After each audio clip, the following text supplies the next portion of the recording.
been providing great assistance and support to one another in the fight against the infection. To cite an example, Russia has sent its SCO partners free of charge around 500,000 test kits for detecting coronavirus, as well as non-contact thermometers. And as for Kazakhstan, Kyrgyzstan, Tajikistan and Uzbekistan, we have sent teams of our medics to these countries, and the total number of these missions has reached 9. Our sanitary and epidemiological services, as well as healthcare ministries of the SCO countries, have fostered an efficient exchange of data and experience. Incidentally, today we will endorse the comprehensive plan of the SCO to fight epidemics, as well as a special statement on coronavirus-related issues. It is important that the pandemic has not brought about a decrease in activity in the key areas of the SCO interest. Under Russia's presidency, we have held the total number of around 60 joint events that have been attended by representatives of government, agencies, parliaments, business, and civil society organizations. A number of these events, due to the reasons all too well known, have been held online, and yet the SCO has managed to preserve a high level of cooperation. By today's meeting, we have drafted a significant package of documents to reinforce our cooperation in political, economic, and humanitarian fields. I would like to point out that the SCO countries have significantly intensified their cooperation on the foreign policy and military lines. Our foreign ministries met twice, and in September, Moscow hosted a joint meeting of defense ministries of the SCO. For the first time, it was attended by the defense ministers of the Collective Security Treaty Organization and the CIS countries. I believe this is a very useful endeavor, and such extended meetings are going to become a regular feature for us, natural partners.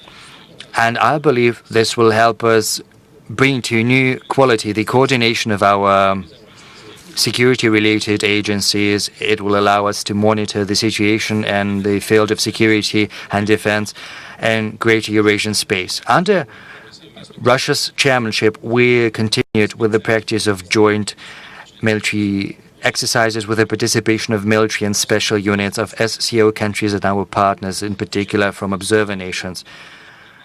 In particular, we have held a counterterrorism exercise in Kazakhstan. China hosted an exercise in preventing attempts to use the internet for extremist purposes.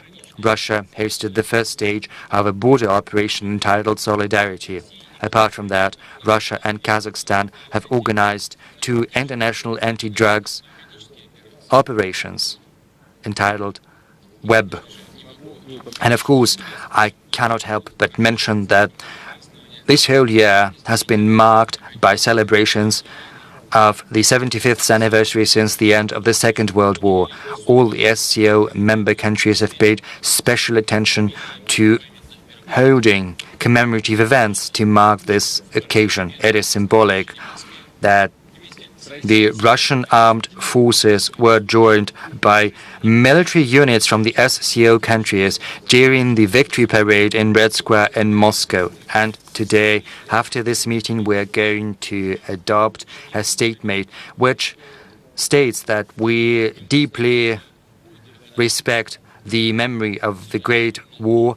We will highlight the heroism of our nations who suffered greatly and irrecoverably to save the world from Nazism. This is not just a tribute to those who fought against the enemy. It is also an important message to the whole international community, speaking about the unity of our nations and their willingness to work together to fight for peace and security.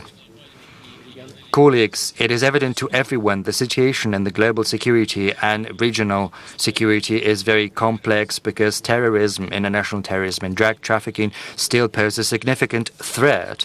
We see an upsurge in cybercrime, and the strategic stability system continues to deteriorate.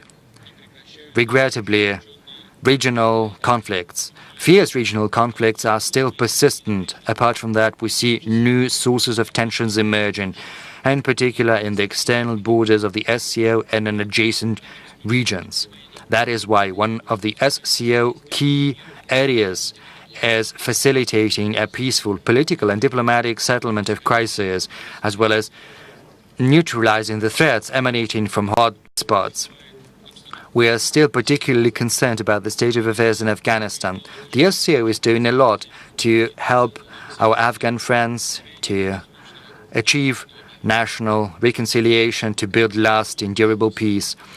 We've set up an SCO Afghanistan contact group, which has drafted and endorsed a roadmap for further actions our organization will take in Afghanistan. All of this seeks to assist Afghanistan in building a stable and safe state free of terrorism, drug, crime, and living peacefully with its neighbors.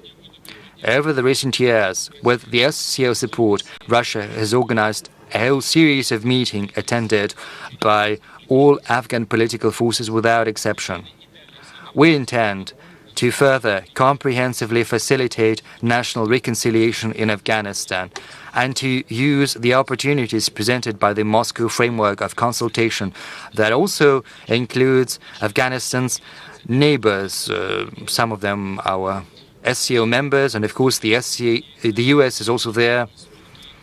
We still see instability persisting in the Middle East and in North Africa, armed confrontation in Libya and in Yemen, the pockets controlled by armed gangs in Syria that are still persisting there, all of this.